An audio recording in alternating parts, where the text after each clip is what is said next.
बिस्मिल्लाहिर्रहमानिर्रहीम। अस्सलाम वालेकुम नाज़रीन, मैं हूँ महरीन सब्तैन और देख रहे हैं आप मेरा यूट्यूब चैनल।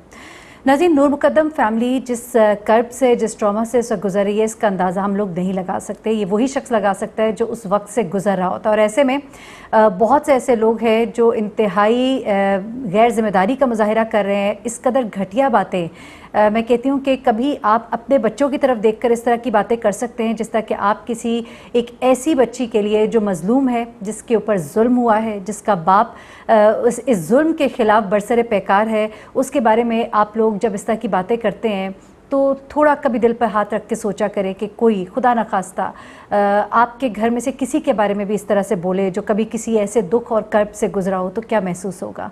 कौन कैसा है कैसा नहीं है, मैं हमेशा से यही कहती हूँ कि आप ये मामला अल्लाह पर छोड़ दें। मैंने जिस तरह नूर के बारे में उसकी दोस्तों से जाना है, मैंने उसके अहल खाना से जाना है, मैं समझती हूँ कि वो एक अच्छी लड़की थी।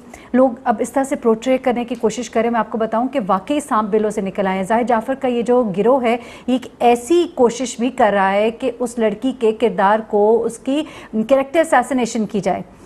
कभी बाइकिया से ये मंगाया वो मंगाया, यकीन माने इतनी तकलीफ़ होती है। जिस वक्त ये लड़की उसको मिलने गई, ठीक है, उसके दोस्तों ने ट्रैप किया, उसे कहा वो जा रहा है, उससे मिल लो, वो मिलने गई। उसके बाद उसको वहाँ पर उस लड़के ने कैद कर लिया। उसके बाद क्या हुआ नहीं हुआ, ये मामला जो है ये आने वाले वक्त में ट्रायल जैसे जैसे आगे बढ़ेगा खुलेंगे। लेकिन जो तस्वीर हमारे सामने इस वक्त है वो यही है कि इस शख्स ने, ज़ाहिद जाफ़र ने, जुल्म बर्बरियत की इंतहा की। उसको चाकुओं से निशाना बनाया, उसके जिस्म पर जगह जगह चाकुओं के निशान मौजूद हैं। उसका सर गले से काटा। उस लड़की ने अपनी जान बचाने के लिए टेरेस से छलांग लगाई। वो तड़पती रही, उसके बावजूद चौकीदार ने उसको घर से बाहर नहीं जाने दिया।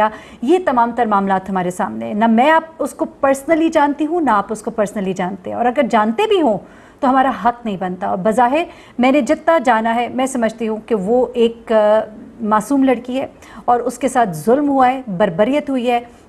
मुझे बहुत से लोगों ने ये कहना शुरू कर दिया, जी बहुत ही लिबरल महरीन सब्तैन और पता नहीं क्या क्या। मेरी बात सुने, अगर मैं यहाँ बैठकर किसी को बुरा भला कहना शुरू कर दूँ और मैं इस्लाम का, मैं क्या यहाँ पे प्रचार कर रही हूँगी या मैं इस्लाम का झंडा जो है, अलम जो है वो बुलंद कर रही हूँगी, ये मेरा काम नहीं है।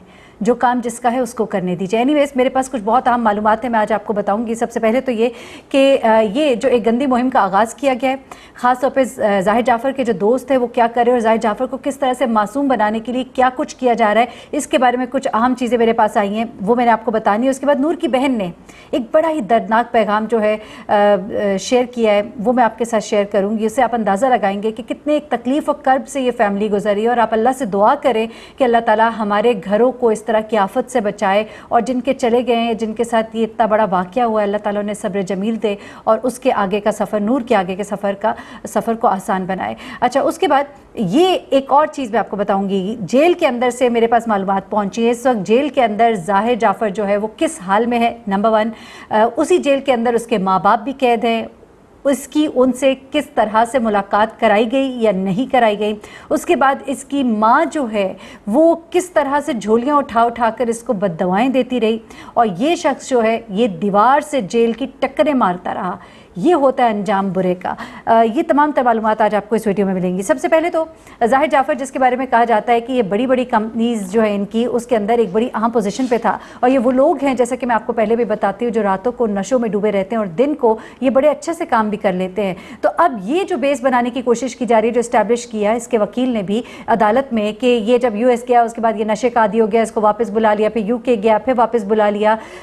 तो ये सब कुछ सिर्फ इसलिए इस्टेब्लिश करने की कोशिश की जा रही है कि इसको कोई एज दिया जा सके कि ये नशे का आदी था, इससे गलती होगी। दूसरी बात ये कि मेंटली ये स्टेबल नहीं है। अगर ये मेंटली स्टेबल नहीं है तो फिर ये किस तरह से थेरेपी वर्क पार्क के अंदर लोगों को काउंसलिंग देता रहा है, वहाँ पे काम करता रहा है, किस तरह से ये जो जाफ़र ग्रुप है इसके अंदर ये बड़ी बड़ी पोजीशंस संभालता रहा है, किस तरह से बड़ी बड़ी पार्टीज़ इसके साथ कम्युनिकेट करती रही हैं। अगर ये इस जहन का मालिक होता या ये इसकी जहनी हालत होती तो क्या बड़े बड़े क्लाइंट्स, क्योंकि छोटे मोटे क्लाइंट्स इनकी कंपनी के नहीं थे, बहुत बड़े बड़े क्लाइंट्स हैं, और वो बड़े बड़े क्लाइंट्स अगर इसके साथ राब्ते में रहे, इसके साथ काम करते रहे, तो इसकी जहनी हालत जो है वो बड़ी अच्छी थी, बड़ी दुरुस्त थी। तो ये जो सांप बिलों से निकल कर कभी उस लड़की की कैरेक्टर असैसिनेशन नूर की कर रहे हैं और कभी इसको मासूम बताने के लिए इसके कभी जहनी तवाज़ुन की बातें हो रही है, कभी ये कहा जा रहा है बचपन से प्रॉब्लमेटिक था, रिहैबिलिटेशन सेंटर में इसका ट्रीटमेंट चल रहा था।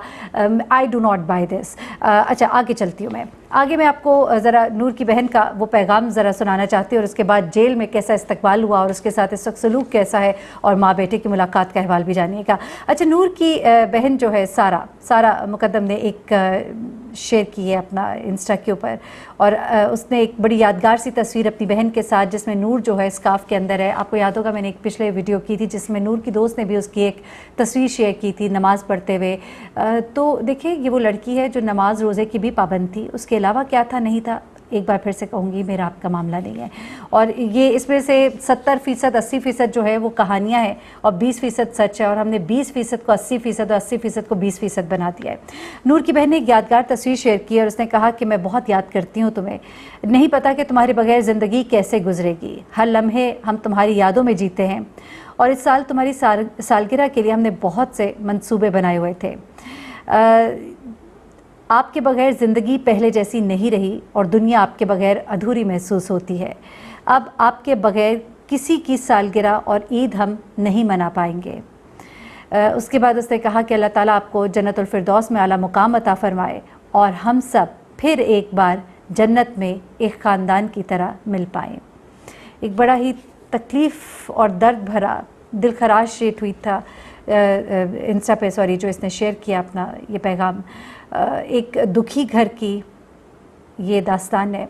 अल्लाह करे कि इनको इंसाफ मिले और जल्द इंसाफ मिले। अब मैं आपको सुनाती हूँ ज़रा ज़ाहिर जाफ़र का जेल में क्या हाल है। जी ये तो मैंने आपको बताया था गुज़िश्ता वीडियो में कि जेल में इसने बड़ी एक्टिंग की, बड़ी तकलीफ़ में है, तड़पना शुरू कर दिया। कुछ मालूमात ये आई कि जिन नशे में तड़प रहा था, नशे की तलब में तड़प रहा था, फिर इसको पिम्स हॉस्पिटल ले जाया गया, ना कि ये कि वहीं पर अंदर डॉक्टर बुलाया जाता, डियाला जेल के अंदर इसका ट्रीटमेंट कराया जाता। लेकिन अब पता लग गया कि इसको सियासतदानों वाला प्रोटोकॉल नहीं मिलेगा। अदालत ने कुछ ऐसे कमेंट्स भी अब हमने पढ़े हैं उसके अंदर, जो फैसले के अंदर है। उसके अलावा इमरान खान साहब ने जो एक कह दिया है कि ये केस जो है ये आप देखेंगे कि इसका फ़ैसला होता आपको दिखाई देगा और इसमें इंसाफ होगा। तो उसके बाद इसको पिम से वापस बुला लिया गया और अब ये जेल के अंदर ही। अब जेल के अंदर ये जब आया तो इसके साथ क्या हुआ, आपको याद होगा कि जिस वक्त ये अदालत में भी पेश होता था और जब ये वापस जा रहा होता था तो इसके साथ साथ जो सहाफ़ी जा रहे होते थे इसको लान तान कर रहे होते थे। इसको कहते तुम्हें शर्म नहीं आई, तुम कितने जालिम इंसान हो, तुमने कैसे उसको कत्ल किया, इस तरह से इससे सवाल कर रहे होते थे। और यही सब कुछ इसके साथ हुआ जब ये जेल में आता है। जी हाँ,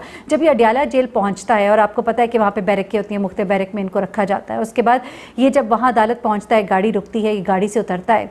तो हमने तो पहले ये भी सुना था कि एक पुलिस वाला था, वो ये भी कह रहा था कि बड़ा ज़हीन बच्चा है। लेकिन अब यहाँ पर हमने हाल एक और देखा, क्योंकि इन लोगों को पता लग गया कि इसको प्रोटोकॉल नहीं देना वरना अपनी नौकरी जाएगी। जब यहाँ पर अपनी गाड़ी से उतरता है तो एक पुलिस वाला जो है वो वहाँ पर सामने जो मौजूद होता है, इसको देखते ही वो वहाँ से कहता है कि आ गया बेशरम इंसान। ठीक है, उसके बाद ये जब अंदर दाखिल होता है उसके बाद इसको इसकी बैरक में मुंतकिल किया जाता है, जहाँ पर अंधेरा भी है, जहाँ पर बिजली जो है यहाँ पर कहा जाता है बहुत ज़्यादा जाती है, और ये कीमती बिस्तरों पे सोने वाला, एसी में हर वक्त रहने वाला, इसको वहाँ पर ज़मीन पर सोना पड़ रहा है। और वहाँ पर मच्छर भी है, वहाँ पे अंधेरा भी है, वहाँ पे गर्मी भी है, वहाँ पंखा चलता है और जब नहीं बिजली होती तो कई घंटे पंखा नहीं चलता। तो इस हाल में ये कहते हैं ना कि बुरे का अंजाम बुरा। वहाँ पर जाकर इसने पुलिस वाले से ज़रा इल्तिजा की कि मेरे वालिदैन भी इधर ही हैं, मुझे इनसे मिलवा दिया जाए। तो इसको साफ इनकार कर दिया गया। इसको कहा गया कि भाई हम ये नहीं कर सकते, हमें अपनी नौकरी अजीज़ है। कुछ लोगों ने कोशिश की कि इसको कुछ सहूलतें वहाँ पर फराहम कर दी जाएं, जिस तरह अच्छा खाना, कुछ कपड़े, कुछ ये चीज़ें। तो जो ज़रूरी चीज़ें थी वो तो इसको दे दी गई, क्योंकि वो एक मुजरिम का हक होता है। लेकिन उसके बाद जो फर्दर सहूलतें देने की कोशिश की गई, जिसके अंदर मेरी इत्तलात ये है कि कुछ सिगरेट और इस तरह की चीज़ें भी पहुँचाने की कोशिश की गई, तो वहाँ पर पुलिस वालों ने सख्ती से मना कर दिया। उन्होंने कहा कि ये बड़ा हाई प्रोफाइल केस है और हमारी नौकरी जो है वो ख़तरे में पड़ जाएगी। सहाफ़ी जो है वो बड़ी नज़रें रखे हुए हमारी एक एक मूवमेंट के ऊपर, और ज़रा सा भी किसी को भिनक पड़ी तो फिर हमारी जो है शिकायत हो जाएगी। और ये वाकई सच है, क्योंकि हम सहाफ़ी जो है हम लोग एक एक पल की खबर लेने की वहाँ से कोशिश कर रहे होते हैं, हम फ़ोन खड़का रहे होते हैं। मैं खुद लोगों से राब्ते में होती हूँ कि कुछ पता लगे तो मैं आप तक वो बात पहुँचाऊँ। उसके बाद इसके वालिदैन जो है उनसे भी आम कैदियों वाला सलूक हो रहा है, उनको को भी इसी तरह की कोठरी में रखा गया है जहाँ पर अगर बिजली है तो पंखा चलता है, बिजली नहीं है तो पंखा नहीं चलता। अब मैं ज़रा आपको अंदर का हाल बताती हूँ कि जिस वक्त ये ज़ाहिर जाफ़र जो है इसको जेल में ले जाया गया और उसके बाद जब रात होगी और सुबह हुई और इसने जो देखा बिजली के हालात, तो इसने वहाँ चीखें मारनी शुरू कर दी। कुछ मुझे ऐसी मालूमात भी मिली कि इसने दीवारों से टक्करें मारनी शुरू कर दी और उसके बाद इसको एक बार पिम्स हॉस्पिटल भी इसीलिए ले जाया गया क्योंकि इसकी हालत जो है बड़ी ख़राब हो गई थी। ये कहा जा रहा है कि ये एक्टिंग कर रहा था। एनीवेज़ वहाँ पर इसने कई बार उनसे रिक्वेस्ट की कि मुझे मेरे वालिदैन से मिलने दिया जाए, लेकिन उसे नहीं मिलने दिया गया। दूसरी तरफ इसकी वालदा जो है, ये कहा जा रहा है कि रातों को ये इसकी वालदा जो है झोली उठा उठा कर इसको बददुआएं देती है कि हम कितने अच्छे हाल में थे, तुमने हमें किस हाल में पहुंचा दिया, और रोती हैं ज़ोर ज़ोर से कई दफ़ा। और वहाँ पर इसके जो वालिद हैं वो इसकी वालदा को तसल्ली देते हैं कि सब ठीक हो जाएगा, बेहतर हो जाएगा। लेकिन अभी जो फैसला आया उसके बाद एक बार फिर उनकी उम्मीदें टूटी हैं। अब हाई कोर्ट में ये दरख्वास्त तो करेंगे, लेकिन उसके बावजूद ये जो लग रहा था कि ये मुआविन नहीं है, तो अदालती फ़ैसले में भी ये कह दिया गया कि ये मुआविन थे। अगर ये लोग ये गलती ना करते, थोड़ा सा बरवक्त काम कर लेते और ये थेरेपी वर्क के मुलाजमीन के बजाय अगर डायरेक्ट पुलिस को बता देते, तो लड़की की ज़िंदगी, नूर मुकद्दम की ज़िंदगी जो है वो बच सकती थी। तो इनके ऊपर ये एक बहुत बड़ा इल्ज़ाम है और इस बुनियाद पर अब इनको भी अपने आगे के जो मामलात हैं वो बड़े तल्ख होते दिखाई दे रहे हैं। इनके लिए मामलात आसान नहीं हैं। तो ऐसे में ये तमाम तर हालात हैं इसके ज़ाहिर जाफ़र के जेल के अंदर। ये मैं आपको बता दूं बड़े मुस्तनद ज़राए से, क्योंकि पहले ये कहा जा रहा था कि जब वो पुलिस की कस्टडी में था, जब वो फ़िज़िकल रिमांड पे था, तो इसको खाने शाने भी मिलते रहे, इसको चीज़ें भी मिलती रही। लेकिन मेरी जो इत्तलात है उनके मुताबिक जेल के अंदर, जबकि हम एक्सपेक्ट कर रहे थे कि जब मुलज़िम को जेल ट्रांसफ़र कर दिया जाता है तो वहाँ पर उनके लिए आसानियाँ ज़्यादा हो जाती हैं, लेकिन यहाँ पर अब ये मामलात हैं कि बड़ी सख्ती से हदायत है और किसी भी किस्म की एक्स्ट्रा फैसिलिटीज़ को देने से इनकार किया गया है। इसके वालिदैन जो हैं उनके लिए भी वही तमाम तर रूल्स रखे गए हैं। इसके बावजूद कि एक बड़ा नाम है इनका, बड़ी कंपनीज़ हैं, बड़ा पैसा है, लेकिन उसके बावजूद जो इनके ज़राए, जो इनके तमाम तर लोग हैं जो इनको सपोर्ट इस वक्त कर रहे हैं, इनकी फैमिली जो है वो इन तक पहुँचने की, इनको फैसिलिटेट करने की, इनको चीज़ें पहुँचाने की कोशिश कर रही है। लेकिन जेल के अंदर जितने भी पुलिस एहलकार हैं वो अपनी वर्दी, अपनी नौकरी बचाने के उस पर है और उनको पता है कि अगर अब उन्होंने कोई इस तरह की हरकत की और अगर वो मीडिया पर रिपोर्ट हो गई तो उसके बाद उनके लिए मामलात जो हैं वो बड़े ही ख़राब हो जाएंगे। तो ये तमाम तर मामलात हैं, इसीलिए कहते हैं कि जैसा करोगे वैसा भरोगे, और इस शख्स ने तो जुल्म की इंतहा की है। ये एक वाकई टेस्ट केस है और देखते हैं, लग ऐसे रहा है कि वाकई इसको अब एक अच्छे हाई प्रोफाइल केस की तरह इसको ट्रीट किया जा रहा है, क्योंकि जिस तरह का तफसीली फ़ैसला बेल की दरख्वास्त में भी आया है वो ये शो कर रहा है कि आगे ये केस जो है ये किस तरह से चलेगा। जैसे जैसे मज़ीद अपडेट्स मिलेंगी मैं आपको बताऊँगी। मुझे बहरीन सबतैन को इजाज़त दीजिएगा, अपना बहुत ख्याल रखिएगा, अपनी दुआओं में मुझे भी याद रखिएगा। अल्लाह हाफ़िज़।